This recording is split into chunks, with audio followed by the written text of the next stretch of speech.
Hola, buenos días. Yo soy Ismael Carballo. Lo que están ustedes viendo es la primerísima emisión con la que damos inicio a las actividades de plazadearmas.tv, un canal de televisión desde la Ciudad de México y que está organizado por Nódulo Materialista de México.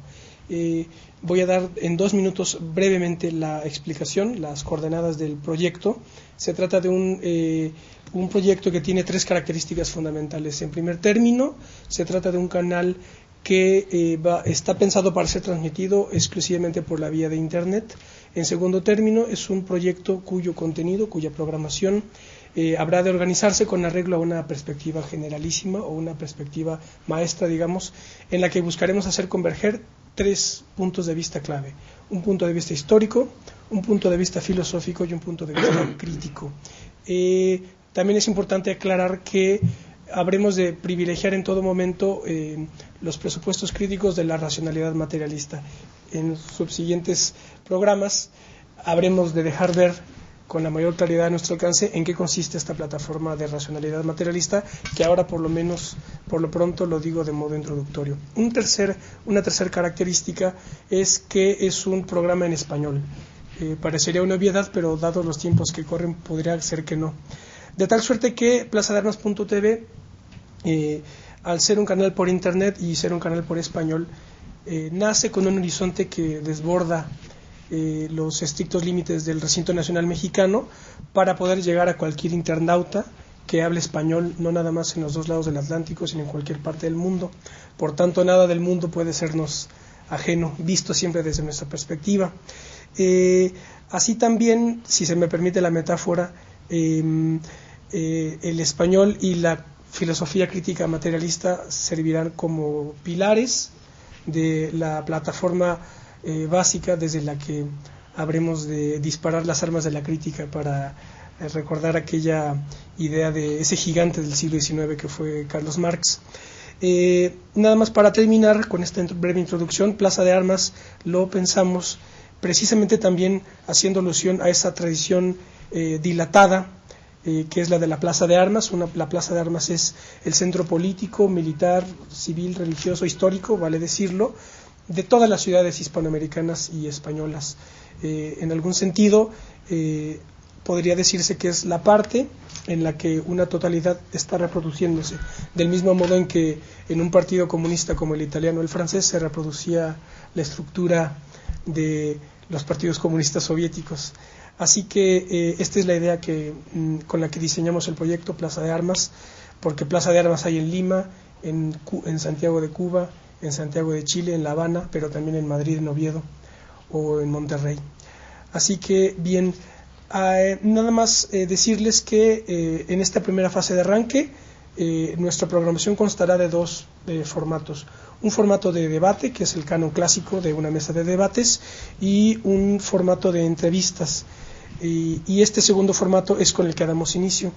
Y quiero ahora pues saludar, pero sobre todo agradecer infinita y sentidamente al licenciado Porfirio Muñoz Ledo por la prontitud y la generosidad con la que prácticamente de manera inmediata aceptó la invitación que le hicimos para que fuera él y no otro, él precisamente, aquel con quien diésemos inicio a este nuevo emprendimiento que esperamos tenga un curso duradero y fecundo. Les voy a hacer una confesión personal.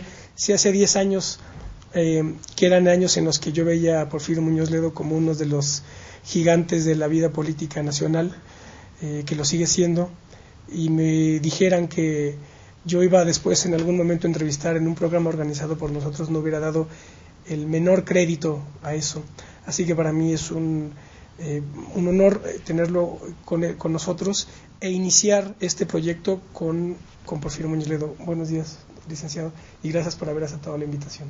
Oye, te lo agradezco mucho, y sobre todo la introducción. Bueno, el que no hubieras dado crédito entonces no significa sino que las generaciones se van emparejando. ¿Me permites una reflexión sobre Plaza de Armas? Por favor. Sí, lo que pasa es que tienen varios nombres. Es Plaza Mayor también. Eso es. Plaza de Armas corresponde a la época de ocupación y dominación militar, porque ahí eran los desfiles.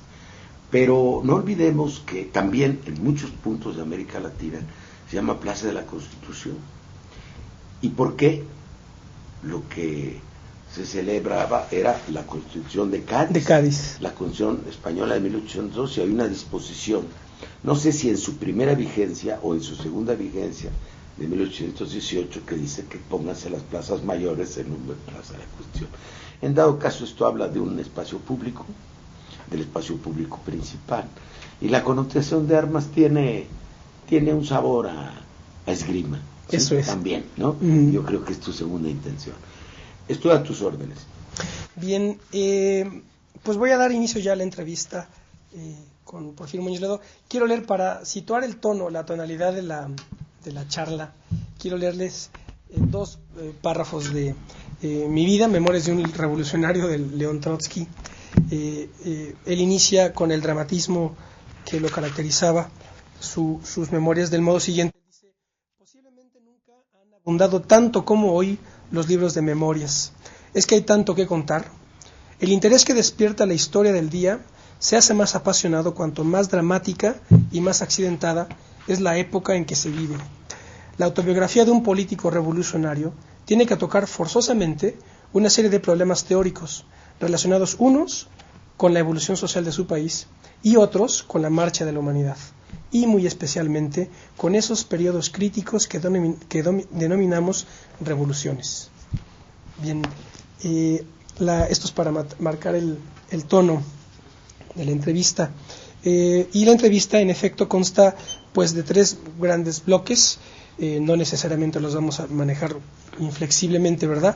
Una primera parte biográfica y de formación intelectual, una segunda parte de cuestiones nacionales y una última de cuestiones internacionales, o más bien históricas, para ya cerrar. Así que bueno, licenciado, usted está formado en Derecho por la UNAM y después tiene posgrados en Ciencia Política y Derecho Constitucional en la Universidad de París, pero después toda su vida ha estado usted formándose sobre los más diversos temas. Díganos, en todo caso, por favor, cuáles serían los autores, las obras y las corrientes de pensamiento que vertebran su formación intelectual. Tres observaciones, porque, como diría Trotsky, sobre todo por el paso de los años, hay mucho que contar. Mira, primero yo te diría que mi generación, a diferencia de lo que dice León Trotsky, de él y de la suya, no es una generación de revolucionarios. Podríamos pensar que somos una generación de reformistas, porque el país había dejado atrás las revoluciones. América Latina las fue dejando gradualmente en los años siguientes. Nosotros venimos del impacto tremendo de la lucha armada. Pensar simplemente que nacimos, y digo que es mi generación, los que nacimos entre el 28 y el 38, no es una promoción escolar para darte parámetros de personas conocidas. El mayor sería Carlos Fuentes, que nació en 28, y el menor Carlos Monsiváis, que nació en 38. Ahí se ubica nuestra generación. Pero voy a lo nuestro, y perdone que haya empezado por una referencia colectiva. Es que fuimos formados, curiosamente, y ayer almorzábamos una porción de sobrevivientes de mi generación, y seguimos leyendo los mismos autores, y seguimos teniendo los mismos referentes, aparte de la especialidad, interés de cada quien. Yo creo que es un problema de formación generacional, con singularidades muy notables. Unos son los politólogos, otros son los escritores, otros son los novelistas, los poetas, otros los profesores universitarios. Yo voy a tres afirmaciones. Primero, nosotros fuimos herederos de una cultura oral, ¿sí? Y fuimos beneficiarios de una explosión de la cultura escrita. Para nosotros se entremezclan nuestros maestros, ¿sí? ¿Ves? La imagen de nuestros maestros, ¿sí? En todos sentidos, maestros de escuela. Grandes maestros. Tuvimos grandes maestros. Están vinculados los autores que leímos con las lecciones de los maestros, ¿no? Eso es claro. Y nuestras corrientes de pensamiento a veces tienen que ver con quién fue nuestro maestro, como en las escuelas musicales, perdón, o como en las escuelas pictóricas, ¿no? Que a un pintor que lo influyó más en su cultura plástica, la visión que su maestro tenía del mundo, ¿no? Nosotros, o los maestros que tuvo, que hay casos, venimos, como se diría el rendimiento, de talleres. Nosotros vamos en talleres, ¿no? Entonces, yo diría que se divide nuestra formación en dos grandes partes, ¿no? Y la sigo mencionando en plural, y luego hablamos de autores y nombres con cierta rapidez, porque veo que tu entrevista es muy larga. Primero, una infancia y una adolescencia en donde la impronta de la familia es muy importante. Familias muy unidas, con dos valores que yo llamaría centrales, que se repiten en esa generación.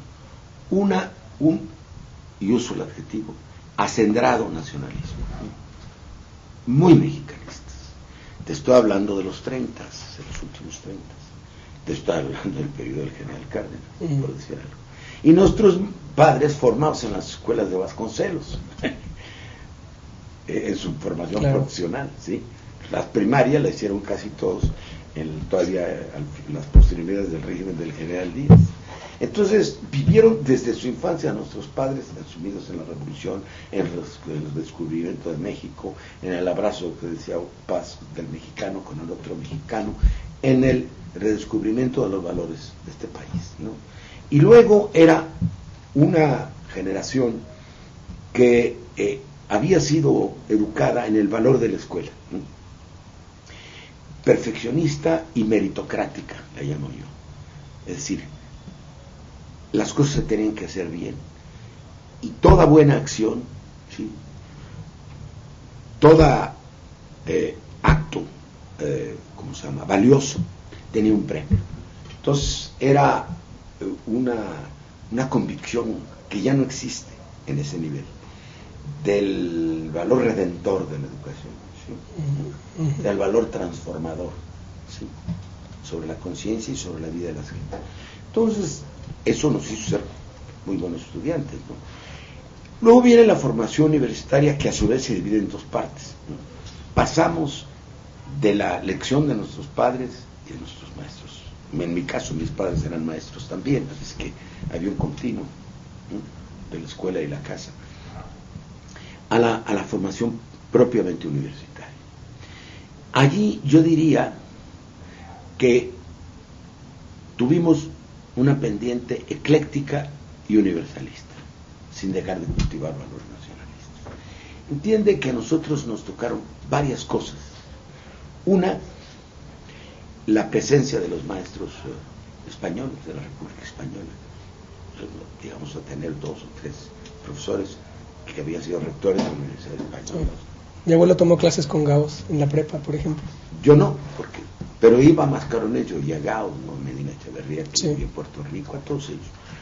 Pero los nuestros, el más notorio era don Manuel Pedroso, pero estaba Luis Recastel Siches, Niceto Alcalá Zamora, etcétera, etcétera, que estaban no en rivalidad, pero en competencia, con profesores mexicanos que se habían formado en Europa. Y curiosamente todos tenían un trasfondo de cultura alemana, sí, pero una muy buena formación francesa. Era una combinación. Entonces el mayor de nuestros maestros fue el maestro Mario de la Cueva, de mi generación, pero no era el único. Estaba Eduardo García Máenez, etcétera, y las generaciones que seguían, espléndidos maestros, ¿sí? Entonces había una competencia por los estudiantes también, digamos, como te digo, los talleres. Hay quienes se destacan más por haber ido a la casa del maestro Pedroso, y otros nos destacamos por haber ido mucho más a la casa del maestro de la Cueva, que tenían tonalidades muy distintas, que serían los dos grandes jefes de fila. Entonces, ¿qué era? Por ejemplo, don Manuel, que escribió cosas espléndidas entonces en la revista Universidad de México, era un convencido de la contextualización del pensamiento, ¿no? A él le desesperaba un poco que los libros de los autores mexicanos de derecho, que ya eran muy eruditos entonces, trajeran así, a veces, de notas a pie de página. Lo que a un libro de un maestro de civil le llamaban que era una casa de citas. Claro. Decían que no era un libro, que era una casa de citas. Porque igual decía, bueno, el profesor X dijo esto, pero un francés con un italiano, con un inglés, con un español, con un alemán, decía, por Dios, cada uno obedece a una cultura distinta, a una forma de pensamiento distinta, no se les puede poner como si fuera un cóctel. Entonces, él le preocupaba mucho por contextualizar, primero el tiempo histórico, y luego la corriente cultural a la que pertenece Zúfalo. Le daba mucha flojera y al examinar decía, bueno, dígame qué siglo nació Platón y lo apruebo. Pues maestro, es como el siglo XVI, usted sí me va a contar. Entonces, primero contextual. Y el maestro de la Cueva tenía un gran interés en que nosotros conociéramos las raíces del pensamiento jurídico. Es muy importante, ¿sí? Para el derecho del trabajo, el pensamiento socialista, el marxismo, lo que era maestro. Para la teoría del Estado, el derecho constitucional, los grandes autores que forman la noción del Estado, y coincidieran con la contextualización. Al mismo tiempo, nosotros tuvimos el impacto de algo que no se aprecia ahora, el Fondo de Cultura Económica. Claro que sí. Tú te imaginas el cambio que implicó el Fondo de Cultura Económica. Entonces, lo que era nosotros, que no podíamos comprarlos, pero nos prestábamos, simplemente los breviarios. Pongo una colección de breviarios del Fondo. ¿Cuántos autores hay ahí de primer nivel? ¿Sí? Y luego las traducciones de los clásicos. Es un espejo. A mí me decía una vez Elio Yaguaribe, el gran filósofo brasileño, un gran amigo mío, lo fui a ver a su casa la última vez, hace 3 o 4 meses. Me decía, es que el mejor momento de la unidad del pensamiento latinoamericano se llama Fondo de Cultura Económica, Porfirio, porque en toda América Latina estábamos leyendo lo mismo. ¿Cuáles eran para nosotros los grandes autores? Pues los grandes autores de la teoría del Estado.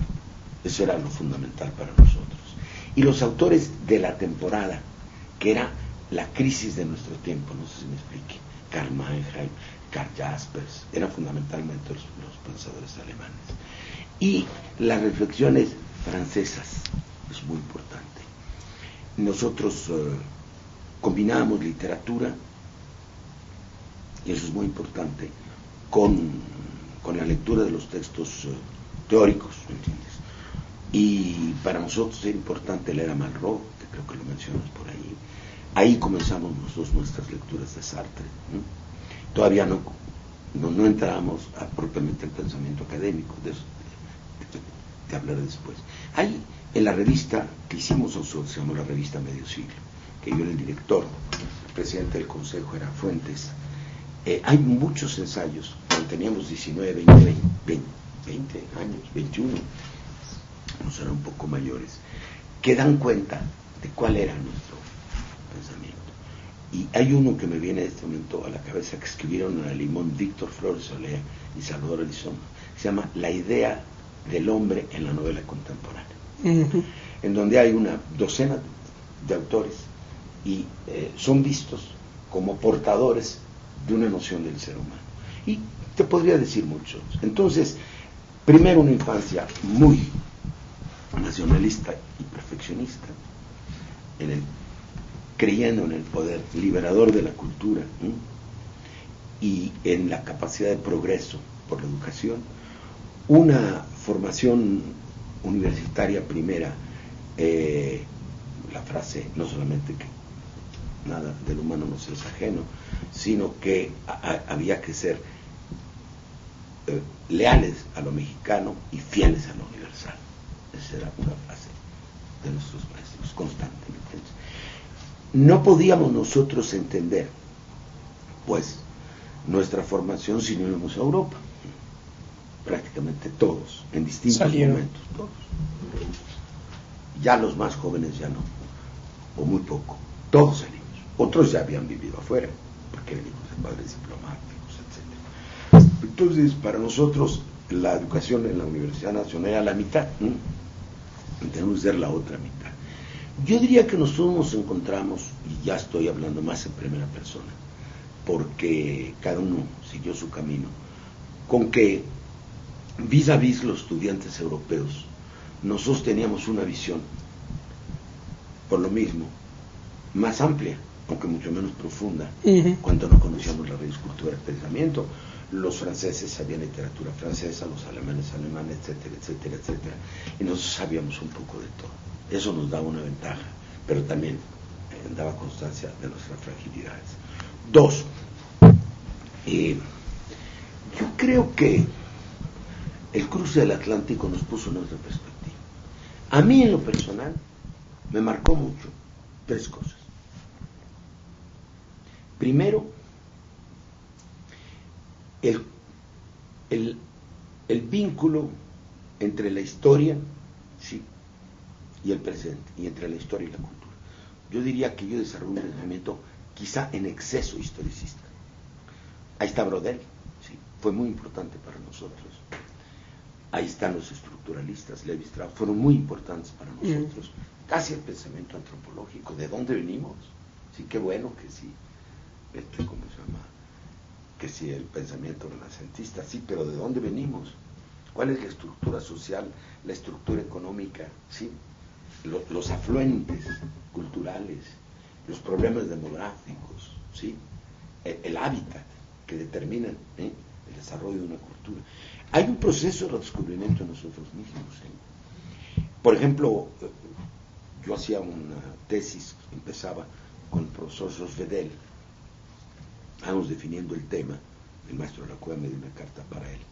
Cuando lo invita a ser el coordinador de la Constitución de la Quinta República, y nos abandona. Entonces fui a ver al maestro de Grecia, muy conocido, y a la segunda tesis me dijo, no, usted me va a hacer un trabajo sobre el sistema político mexicano, que aquí no lo entendemos. Entonces imagínate, yo terminé en Europa estudiando México. Pero el interregno, ¿qué? Nos impresionó más. Primero, yo diría un rebote del marxismo, para su actualización en el pensamiento de Gramsci. Gramsci fue muy importante con nosotros. La generación de los marxólogos, ya no marxistas, incluyendo los jesuitas, lo vieron desde otra perspectiva.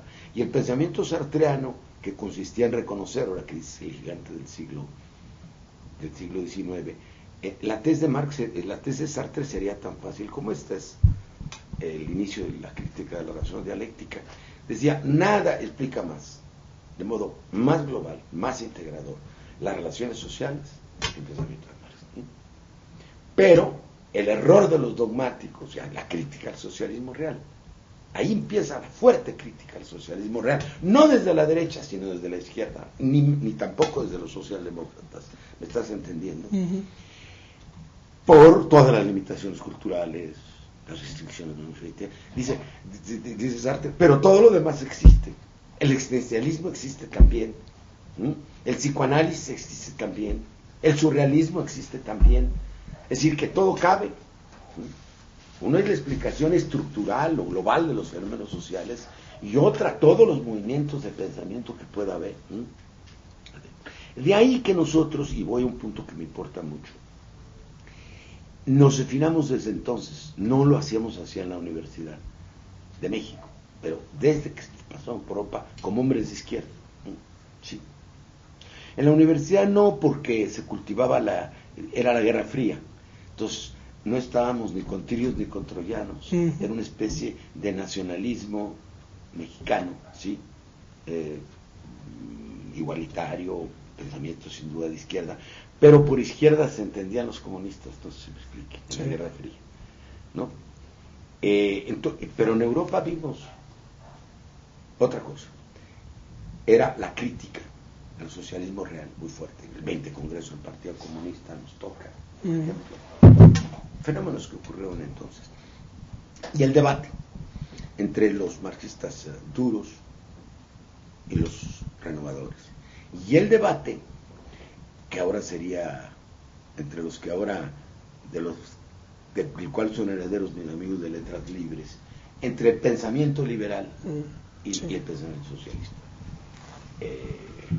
No digo Camus, Sartre, que es otra cosa, pero sí Ramón Aron. Yo me iba a la Sorbona, sí, a la Facultad de Filosofía, no estando inscrito, a oír los cursos de Aron, que eran cursos, ¿cómo se llama?, públicos, por radio, es una cosa muy bonita.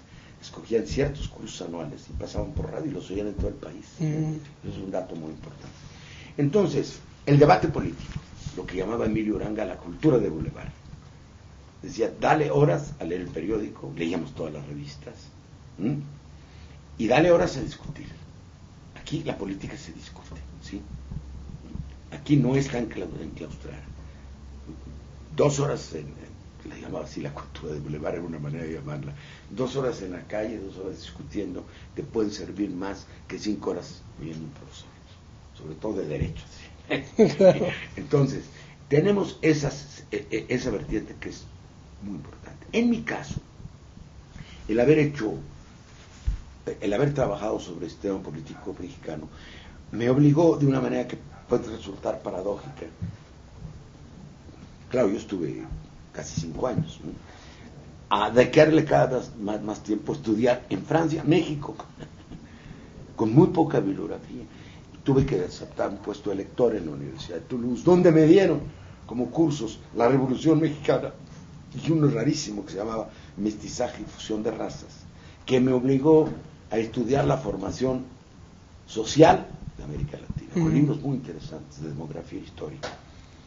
Me tuve que familiarizar con ellos. Entonces, eso en mi caso personal me marcó muchísimo.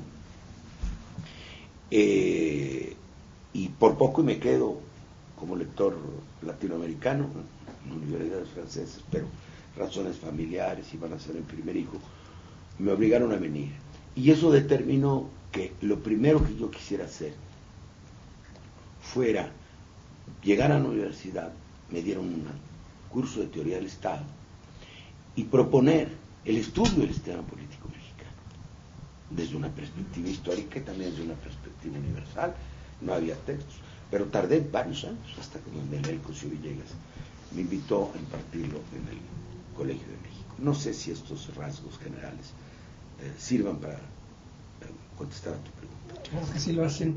En el libro titulado La hoguera de encinas, que es en el que André Malraux, como usted lo mencionó, vierte sus conversaciones con De Gaulle cuando este ya estaba en el retiro de la política. Malraux elige como epígrafe la significativa sentencia de Hegel que dice: el hombre libre no es envidioso, admite de buen grado lo que es grande y se regocija de que lo grande exista. Usted, como hombre libre que es, ¿quiénes de aquellos a quienes ha conocido considera que fueron grandes? Te voy a contestar, pero también me sugieren muchas cosas. Primero, muy pocos se entendieron al principio la gran devoción y la cooperación estrecha que André Malraux, a quien traté, por cierto, vine con él a México. Él conoció el Museo Nacional de Antropología caminando conmigo, un día lo contaré porque yo era grado cultural en París, me recibí y le encantó discutir conmigo, sabía muchísimo. A mucha gente les traigo pensando al Malraux de la condición humana, pensando en el Malraux de la Esperanza de l'Espoir, que un hombre considerado como de izquierda se fuera con De Gaulle. Y él siempre dijo esto, que él era un admirador de la grandeza y de Francia y un francés de cepa, y que De Gaulle encarnaba esa grandeza. Y ahí la idea del hombre libre. Bueno, no, yo creo que el hombre cabal, yo no le llamaría el hombre libre, el hombre sin complejos, el hombre con seguridad en sí mismo, liberado en ese sentido de muchas ataduras que por desgracia los pueblos sometidos tenemos, o los habitantes de los pueblos sometidos. No en balde se ha hablado del complejo como un componente, desde Samuel Ramos, del ser del mexicano, ¿sí? Claro que admira la grandeza, porque la historia se hace de paradigmas. Ahora, no confundir la grandeza con la gloria. Yo ahora traigo con una joven que quiero mucho esa discusión intergeneracional. El otro día me hizo una película sobre Cristóbal Colón, quería conseguir la de Marlon Brando para que viéramos juntos una de Alejandro Magno, y sintió en mí algo como muy anticuado, de la admiración por las grandes hazañas de la humanidad, no se me explique. Y le dije que en eso tenía razón, ellos son mucho más escépticos, ¿sí? y ven mucho más lo que hay de frágil dentro de todo eso, ¿sí? ¿Te das cuenta? Le digo, bueno, yo nada más te digo que mi madre nos leía, porque en la casa se leía después de la cena, el libro que más recuerdo, que se llama un libro de Stefan Zweig, otro autor muy importante. Van saliendo momentos históricos de la humanidad. Me acuerdo de la aventura de Amundsen, el polo, y todo esto lo recuerdo perfectamente bien, ¿no? Entonces, nosotros fuimos educados en la admiración de la grandeza, claro que sí. Ahora, ¿qué gentes? Mira,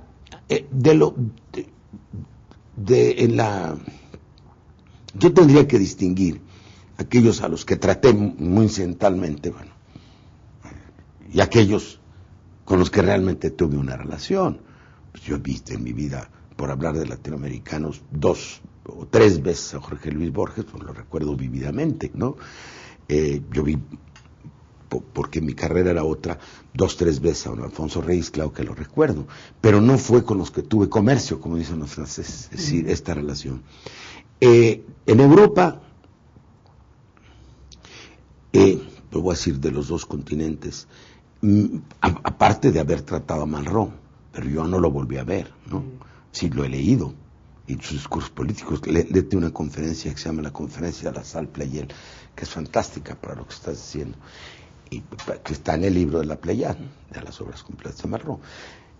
Mira, fundamentalmente fueron los políticos. Yo te diría los 4 más importantes, con los que yo tuve una relación muy fuerte. Con uno de ellos la conservo, pasé la Navidad con él ahora en Portugal, que es con Mario Suárez, que es el autor, pues, más importante de la tradición política portuguesa, y que está lleno de virtudes. Es un alma muy abierta, un gran sentido del humor, un sentido de la amistad tremendo, ¿no? Nos mandamos correos electrónicos. Y quien fue representante de los partidos socialistas europeos cuando me nombraron representante de los partidos socialistas latinoamericanos. La personalidad que más me impactó de ellos, yo traté fundamentalmente a los socialdemócratas, fue la de Willy Brandt. Era un hombre con una gran sabiduría, él era un hombre que venía prácticamente de la clase obrera, que tenía una gran formación, y que era un hombre de pocas palabras, pero como una brújula, ¿me entiendes? Como una brújula. Me encantaba cómo respondía a las preguntas que le hacías. Oiga, meditaba. Muy distinto a mi carácter, ¿eh? Listen, my friends.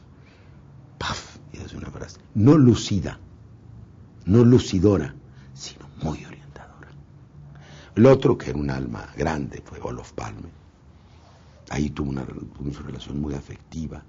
Y él era el socialista democrático por definición. Un hombre con independencia de criterio, con un valor personal.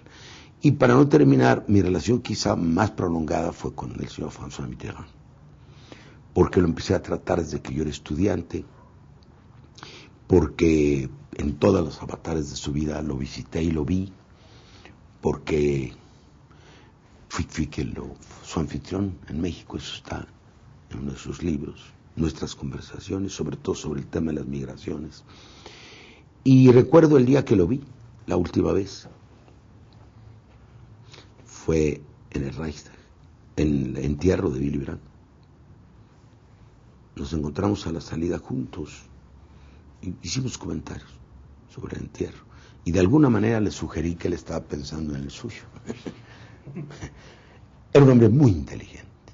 Tenía la frase aguda. Era un polemista absolutamente excepcional. Fíjate nada más la frase que me dice al despedirse.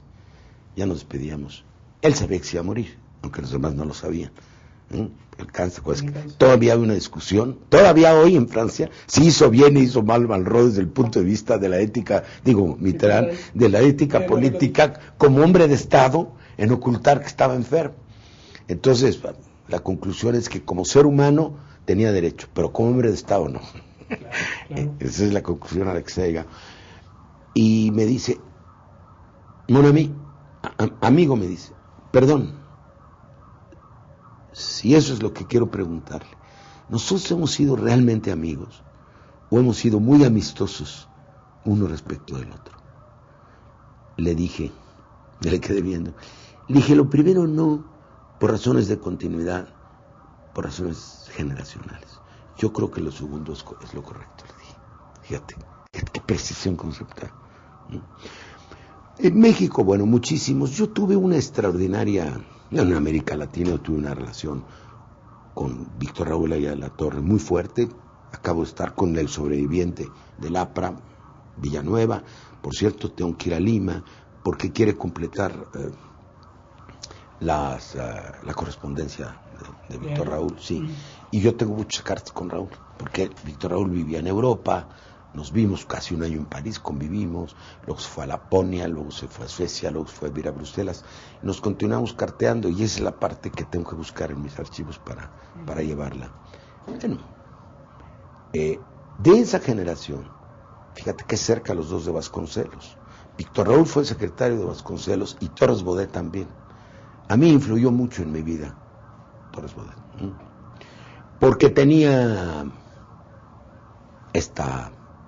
no solamente pensamiento, sino verba nacionalista, porque pertenecía a una generación muy cosmopolita, la generación contemporáneos, porque como diplomático vivió cerca de 20 años en el extranjero o más. Yo he leído con mucho cuidado sus memorias. Cuando las terminó se suicidó y yo hablé en su entierro en la Rotonda de los Hombres Ilustres, siendo funcionario. Creo que es uno de los discursos mejores o menos malos que he dicho. Tenía casi todo a lo que yo aspiraba, ¿no? Es un gran funcionario público, un gran secretario de Educación, un espléndido ministro de Relaciones, un excepcional director de la UNESCO, una gran dignidad. Entonces era un poco mi paradigma, ¿no?, de lo que se podía hacer. Yo no era poeta, ¿no? Pues sí, era una diferencia muy importante. Y bueno, yo te mencionaría el nombre de muchos otros. Por eso la respuesta a tu pregunta, sí, para la formación nuestra, incluso en exceso, la admiración de la grandeza es muy importante, ¿sí? Porque no se puede aspirar a nada grande si no se tienen paradigmas, ¿eh? Hay una visión paradigmática de la vida, que puede ser equivocada a la larga. Yo no he caído todavía en el escepticismo, pero así fue como nos formamos y así fue como vivimos. Hay también, a contrapelo, yo no llamaré desprecio, el repudio a la pequeñez. El entierro de Torres Bodet, para él la obra pública nunca fue un conjunto de acciones impecables, sino la manera como se construían las catedrales. No sé si me explique. Sí. Era, no la albañilería política, sino la construcción de una catedral, que duraban siglos de construirse. Su vida estuvo en perfecta armonía con su doctrina. Esto es lo que reza el epitafio de la tumba de Zenón el Estoico, según nos lo recuerda don Antonio Gómez Robledo, el egregio estudioso mexicano de los clásicos grecolatinos. ¿Cuál es la doctrina política de Porfirio Muñoz? Bueno, yo no creo que en términos contemporáneos se pueda hablar de doctrina, ¿no? Eso corresponde mucho al pensamiento clásico. Con la evolución del pensamiento humano, la palabra doctrina, y hay que verlo en el diccionario, para ver cuál es la correcta, se va identificando más a ¿cómo se llama?, a universos de pensamiento cerrados. Entonces, sí me explique. La doctrina cristiana, por ejemplo, ¿sí? Entonces, esa palabra cayó en desuso. Nosotros no tenemos doctrina porque no somos doctrinarios. Vamos a comenzar, y esta respuesta lo voy a dar breve, porque creo que está implicada en las anteriores. Nosotros tenemos un pensamiento ecléctico. Ahora, con el tiempo, hemos llegado a pensar que lo importante, yo he llegado a pensar, y es un debate que no se ha dado nunca en serio en este país, que no se ha dado. Todos nos definimos como de izquierda, la izquierda unida y la nueva izquierda, todo eso ya es verdaderamente, no quiero juzgarlo, ¿no? Y acabamos de tener una mesa redonda en la Fundación Ebert sobre esto, y va a haber otra la semana que entra. Nosotros es un pensamiento de izquierda, pero ¿de qué izquierda? Porque se define en un tiempo y en un lugar determinados. ¿Cuál es nuestro pensamiento fundamental? Yo digo, como mexicanos, y hay un librito publicaron con presidente de un partido, es una edición, que le pusieron un título, que es el Proyecto Originario de Nación. Sí. Toda la lucha de este país se debe entender como una batalla contra la desigualdad. Pero la desigualdad no entendida solo como la diferencia en el reparto del ingreso, sino como un fenómeno de origen profundamente colonial y tremendamente acumulativo. Hay desigualdad en el acceso al conocimiento, hay desigualdad en el acceso a la comunicación, hay desigualdad en el empleo, hay desigualdad en todo. Reforzada por un pensamiento jerárquico, por un mundo vertical. Entonces yo creo que el pensamiento sorprende a algunos. Acabo de hablar de un debate que tuve en París hace un mes sobre esto, ¿no? El nacionalismo en Europa resulta a la derecha, claro, y el nacionalismo en América Latina fatalmente es la izquierda, ¿no? Entonces, yo diría que no se puede excluir, y aquí está el problema, es el tema de la igualdad, pero el tema de la liberación ciudadana. Yo tiendo a un pensamiento libertario. Esa es la contradicción. Por ejemplo, para mí, ahí tenemos a León Trotsky. Galileo es un hombre de izquierda, no sé si me explico. Para mí, el rechazo del dogma, y eso no lo entienden los partidos de izquierda, que o son dogmáticos o son tribales. Los aparatos no entienden eso. El pensamiento crítico es parte fundamental de la izquierda. Es decir, ¿por qué?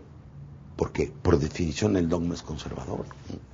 Entonces, es la construcción, más que de una doctrina, estoy hablando de un sueño, de una nación justa construida por hombres libres. Es muy simple lo que estoy diciendo, pero eso es. Y del papel que le toca a una etnia, a una cultura, a una raza, perdón, empleo un término Vasconcelos, quería decir muchas cosas, ¿sí?, a la que pertenezco. No se me explique. Es decir, la idea de pertenencia, obvia, ¿sí? Genética, pero genética para atrás y para adelante, porque son mis hijos, son mis nietos. ¿Cuál es el papel de esto que se llama México? O de esto que nos llamamos los mexicanos, en su propia liberación y en el panorama mundial? Nosotros no podemos dejar de pensarnos como mexicanos. Ok, hayamos merodeado por lo universal. José Aricó, el importante teórico gramsciano argentino que creó, entre otras cosas, la Biblioteca de Pensamiento Socialista del Editorial Siglo XXI y la clásica revista Pasado y Presente, él en el editorial del primer número de esa revista, del 63, dijo algo que a mí siempre me dejó perplejo, refiriéndose sobre todo a todo lo que atañe a la acción política como acontecimiento histórico y colectivo, y dice Aricó algo muy sencillo pero que encierra contenidos trascendentales. Dice: no siempre en la historia se perfila una nueva generación. Usted hace rato nos habló, iniciamos la conversación hablando de su generación. Díganos en qué puede consistir la clave que permite que una generación se perfile en la historia o que no suceda. Ya hablamos un poco de su generación, así que ¿cuál sería la clave? Bueno, yo creo que ahí hay dos cuestiones mezcladas. Muchas son las teorías sobre las generaciones y algunos los análisis sobre las generaciones mexicanas. ¿Qué hace que una generación? No, yo creo que, voy a dar una de las muchas teorías, una generación es cada 10, cada 15 años, cada 20, quién sabe, depende, pero es más o menos es el espacio-tiempo histórico. Es una especie de coagulación que corresponde a un momento de la historia. ¿Por qué entre una generación y otra los que están en medio tienen menos identidad? Eso es muy difícil de responder. Corresponde a la generación del 29 en México, ¿verdad?, que es la generación de la autonomía universitaria. Es muy claro, son los que estudian terminando la revolución, son los que perteneciendo a ese movimiento histórico tienen libertad de pensamiento, tienen muchas características comunes. Yo digo que el tema de las generaciones que se perfilan dice tu autor. Lo primero es identificarlas. Se dan, unas más chiquitas, unas más mediocres. La anterior a la nuestra, todas las generaciones tienen varias vertientes. Hay los escritores, hay los políticos, hay los maestros y otros que no aparecen a primera vista, que pueden ser los sacerdotes. Yo tengo sacerdotes de mi generación, de los que nunca se habla, y algunos fueron compañeros míos en la primaria. No, pero no se refiere al conjunto, sino a una élite que se destaca en la vida pública. Generalmente las generaciones son al mismo tiempo intelectuales y públicas, eso es muy importante. La anterior a la nuestra es la generación de los Hiperiones, generación de Luis Villoro. Leopoldo es anterior. Leopoldo nació en el 12 o 13 y ellos nacieron entre el 20 y el 24. Ricardo Guerra es, Baco López Cámara es otros, Luis Villoro desde luego, es Jorge Portilla. Es una generación que tiene una vertiente política, que es la de Luis Echeverría y la de José López Portillo, que son de la misma edad. Qué curioso. La porción política de esa generación gobernó.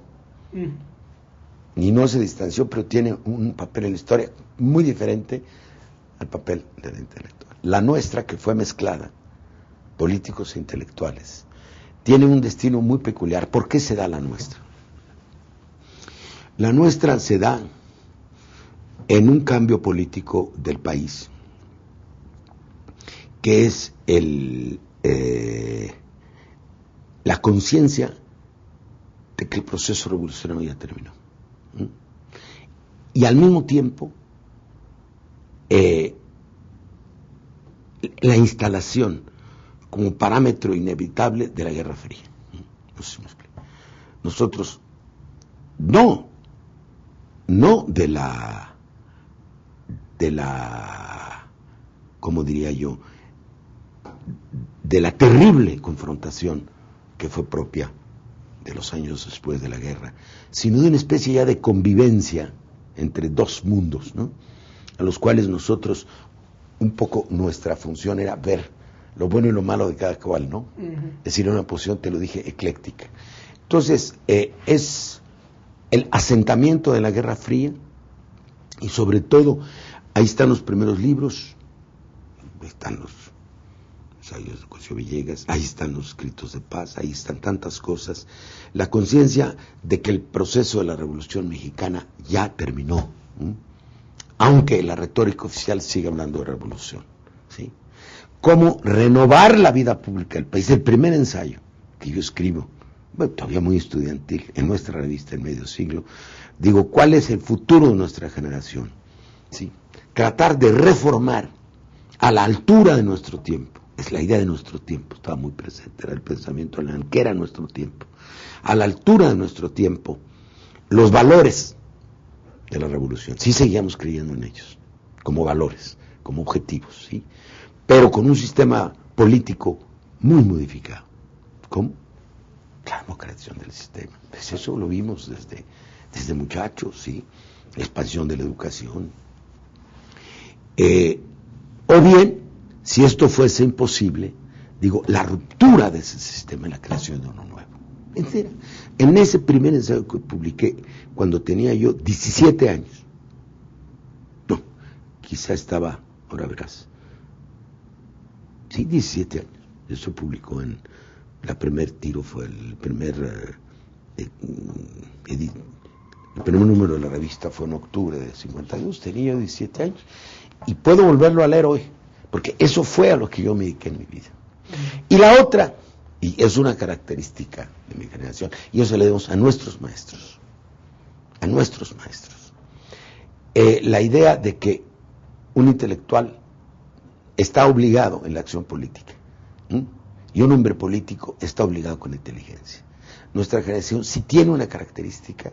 ¿Qué es esa? Es esa, diferente de las demás. Pues los contemporáneos fueron poetas. Hay otros nacidos, los contemporáneos nacen en 900. Tú dices, los 7 sabios fueron fundamentalmente intelectuales. Tú dices, el Ateneo de la Juventud, ahí se parece más al nuestro, porque algunos fueron políticos, como José Vasconcelos. Pero la nuestra tiene como característica, nuestra generación, la idea de conjuntar pensamiento y acción. Nuestra tenidas, nosotros les llamamos nuestra comida ayer, pues de repente empezamos a hablar de la revocación del mandato de Calderón, y terminamos hablando de la novela que uno de los contertulios leyó ayer, ¿no? Y generalmente pasamos de la política en la comida a la literatura, a la cinematografía, ¿sí? A recuerdos generalmente de corte intelectual. Ese es lo característico. Tiene otra característica tremenda, y lo dije en el homenaje que se rindió a uno de los nuestros, Arturo González Cosío, en la Universidad Nacional. Dije con mucha tristeza, independientemente de las singularidades de nuestra generación, del éxito individual que cada uno haya podido tener, de los esfuerzos que hayamos hecho a lo largo de nuestra vida, e incluso de las transformaciones puntuales que hayamos intentado o logrado en la realidad, nuestra generación ha fracasado. ¿Por qué? No solamente porque nunca gobernamos, que eso fue una especie de conspiración contra nuestra generación, pero eso es otro tema, eso está muy bien en las memorias que estoy escribiendo, sino, lo dije así textualmente, fue improvisado, porque el país está mucho más lejos hoy de lo que estaba antes, de los ideales a los que aspiramos, y esto puede parecer una simpleza, pero nada de lo que nos propusimos de cambiar el país lo logramos. Yo diría que absolutamente nada. Esto es muy grave lo que te estoy diciendo. Por eso sigue uno peleando, ¿no? Creo que me dicen el último a los mohicanos, mis amigos, porque sigo como conductor de televisión, sigo como, pues, si no dirigente político, promotor político, sigo como periodista y sigo la crítica política.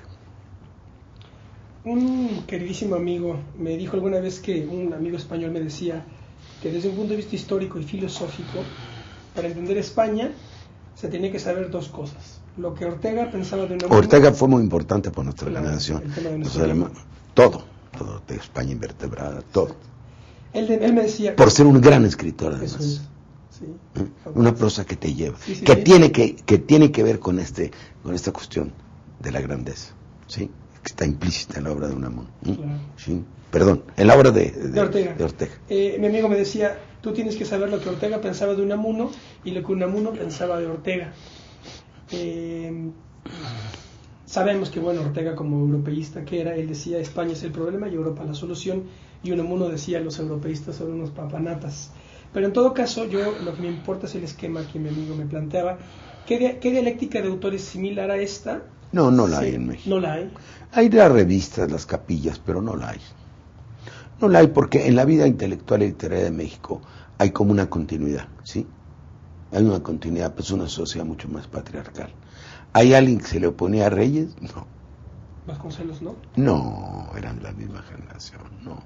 Fíjate qué curioso, nunca, hasta donde yo entiendo, sus caminos chocaron, simplemente divergieron, pero tú no dirás hay aquí ante todo capillas, ¿no?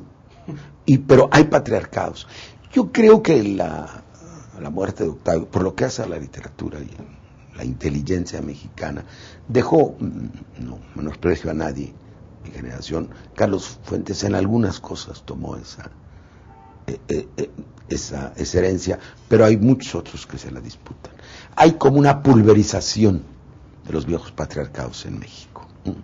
Por ejemplo, ¿quién hereda a don Daniel Cosío Villegas? Pues yo creo que Enrique Krause, ¿no? Yo creo que el mejor heredero se llama Lorenzo Meyer, pero él no pretende hacer ninguna capilla.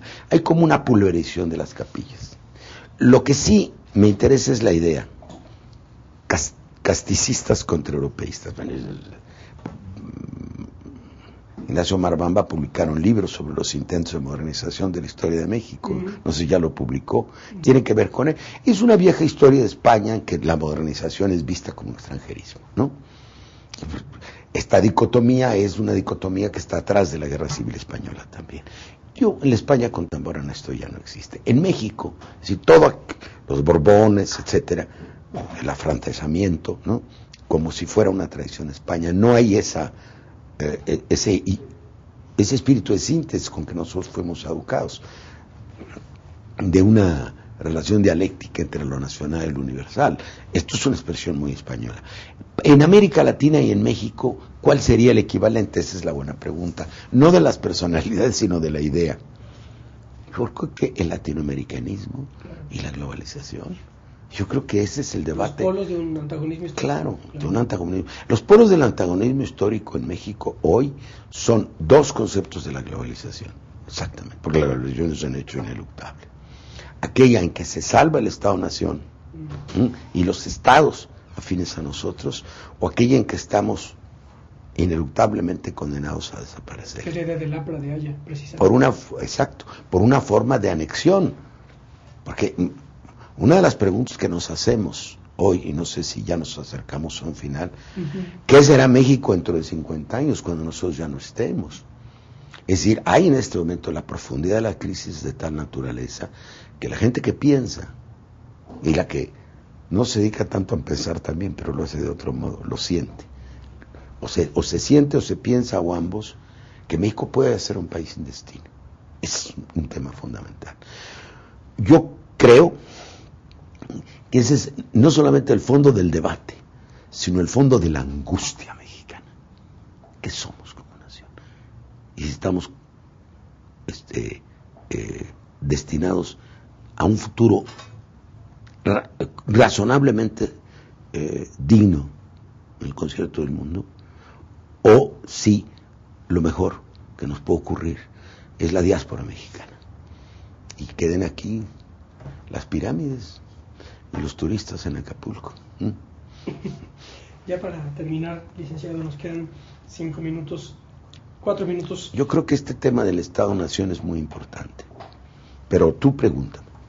En La ruptura que viene, que es el libro que acaba de editar el licenciado Muñoz Ledo, hay una parte en donde me parece que da en el punto. Dice lo siguiente: muchos cuestionan lo que han dado en llamar mi radicalismo. En efecto, me he radicalizado, pero entiendo la palabra en su significación de ir a las raíces de los problemas, porque no puedo vislumbrar una transición democrática liberal como panacea para resolver los problemas del país, ni menos el vencimiento del Estado frente a una mal entendida economía de mercado. No veo otra vía distinta que la fundación de una nueva república. Así es. Bueno, tiene que ver con lo que te estaba diciendo, si es la última pregunta. Sí. Mira, 3 minutos para. Mira, este país tardó mucho en constituirse como nación. Y fue, y se decía mucho en el pasado, primero una obra de un Estado formalmente constituido, incluyente territorialmente, aunque socialmente excluyente. Y cuando parece que ya tenemos nación, ya no tenemos Estado. Ese es el problema de México. Ya tenemos nación. Pero ya no hay. Y la mejor prueba de que tenemos nación son nuestros migrantes, que a pesar de todos los pesares siguen siendo mexicanos, no solamente por la Virgen de Guadalupe, son una extensión de la nación mexicana. Yo lo propuse formalmente porque la Constitución diga que somos un Estado nacional, pero una nación extraterritorial. Y lo que es frecuente en Europa. Hay estados compuestos de varias naciones y naciones diseminadas en varios estados, ¿no? Entonces, nosotros ya ahora, que ya podemos decir tenemos nación, ya no tenemos Estado. Porque lo carcomió la corrupción, una estúpida concepción de la globalización, la concupiscencia, ¿no?, de la clase dirigente. Antes se le llamaba entreguismo, llámelo como quieras. Entonces, el adelgazamiento del Estado, la ruptura de la cohesión social, la impunidad, la falta de respeto a los ciudadanos. Cuando hablamos de seguridad, ¿de qué estamos hablando? Tengo una reunión la semana que entra, un gran seminario sobre qué es la seguridad en un país. Es la seguridad pública, pues la seguridad individual, es la seguridad jurídica, el Estado de Derecho, es la seguridad económica, compuesta de seguridad energética, compuesta de seguridad alimentaria, es la seguridad territorial de un país, es el cuidado del medio ambiente. ¿Qué nación que se respete, sobre todo que tenga poder, no se ocupa de todas esas cosas simultáneamente? Claro, ¿tú crees que una gran potencia entiende su seguridad nada más como ejército? Hasta la reproducción científica y tecnológica del conocimiento que le permite hacer frente con éxito a algún posible conflicto. Entonces yo no veo ninguna solución en el país que no sea la reconstrucción del Estado pero de un Estado democrático. La transición democrática fracasó en este país, por eso le llamo crónica de una transición catastrófica, porque los dos elementos centrales que hacen una transición, que es la ocupación por el poder ciudadano de los espacios públicos, ¿no?, y la ruptura con un pasado autoritario, no se han dado. El poder se repartió, pero no se democratizó. Y este reparto del poder, estoy pensando en la Unión Soviética y estoy pensando en la antigua Yugoslavia, condujo a la fragmentación del país, a la desarticulación del país. Es un país desarticulado donde los poderes públicos no tienen jurisdicción sobre el territorio y los gobernantes no tienen ninguna autoridad moral ni competencia para hacer frente. Entonces estamos al borde de algo que va a pasar en México. No soy milenarista, ni creo en 810, 910, 2010 como fatalidades, pero algo va a ocurrir en México. Dicen, algunos me acusan de querer ensangrentar a México, por Dios de los cielos, y México está ensangrentado. México vive una guerra, no una guerra larvada, no una guerra civil, una nueva modalidad de guerra. Es el enfrentamiento entre las fuerzas públicas y los delincuentes. Al contrario, México tiene que sacar de la civilidad y de la capacidad de construir instituciones la posibilidad de sobrevivir como nación. Ese es mi punto de vista. Bueno, licenciado, pues ya para terminar esta extraordinaria entrevista, voy a citar a dos filósofos. El primero es Marco Aurelio, el filósofo emperador, el filósofo rey, y el otro es Gustavo Bueno. Marco Aurelio decía... Que podía haber sido un paradigma de mi generación. Eso es, sin duda. Marco Aurelio decía, yo hago mi deber y el resto no tiene importancia. Pero Ernest Renan, añadiría que Marco Aurelio hacía su deber de cada día, teniendo siempre presente al espíritu y la idea de la muerte.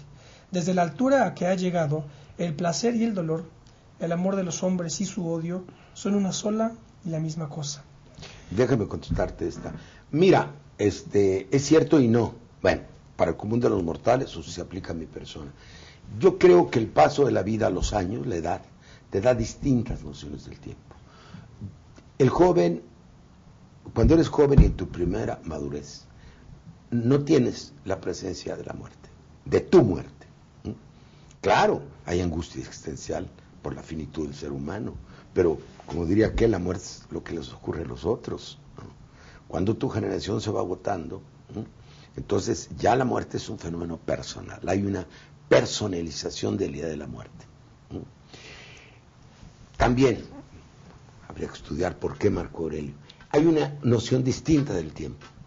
Cuando yo era joven, más joven, tenía como una prisa por hacer las cosas, ¿no?, porque creía que el tiempo de realización del ser humano, no sé, me lo imaginaba entre los 40 y los 50 años.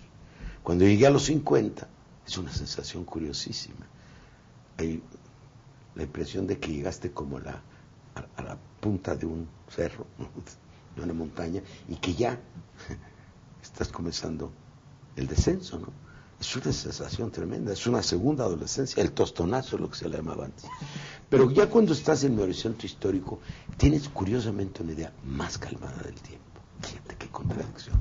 Estás más cerca de la muerte, pero ya no tienes prisa. Porque ya no tienes por delante la construcción de una catedral, sino tal vez ciertas acciones que todavía te quedan. Y te vuelves más hedonista. Piensas mucho más en ti y en los tuyos. ¿Sí? Vives más hacia adentro que hacia afuera. Y Gustavo Bueno, por su parte, dice en una entrevista una idea genial. Dice, si yo fuera músico, diría que me falta el tercer movimiento. Qué buena cosa. No, pero aquí es distinto, la sinfonía está incompleta desde el principio. Toda la sinfonía está incompleta. Ahí vuelvo a las memorias de Mitterrand, las últimas memorias interrumpidas porque se murió escribiendo. Eso es, aunque sea casual, eso es lo perfecto, que las memorias no terminen, no sé si me explique. Porque en realidad, ¿qué haces después de que terminan tus memorias? Que es don Jaime Torres Bodet, para redondear suicidándose. El día que le entrega a su secretaria la última cuartilla de sus memorias, se va ella, me lo contó, saca una pistola de un cajón. Porque era un hombre para el cual la vida era obra, y acabada la obra tenía que haberse la vida. Eso es. No, yo ya no creo que me dé para un movimiento, perdón que te diga, me da para un pilón. Si quieres, o le llamaremos encore en términos musicales, me lo pida, no me lo pide el público. De veras, me siento bien, aunque nunca me han atacado tanto como ahora, pero porque no depende de mí lo que va a ocurrir.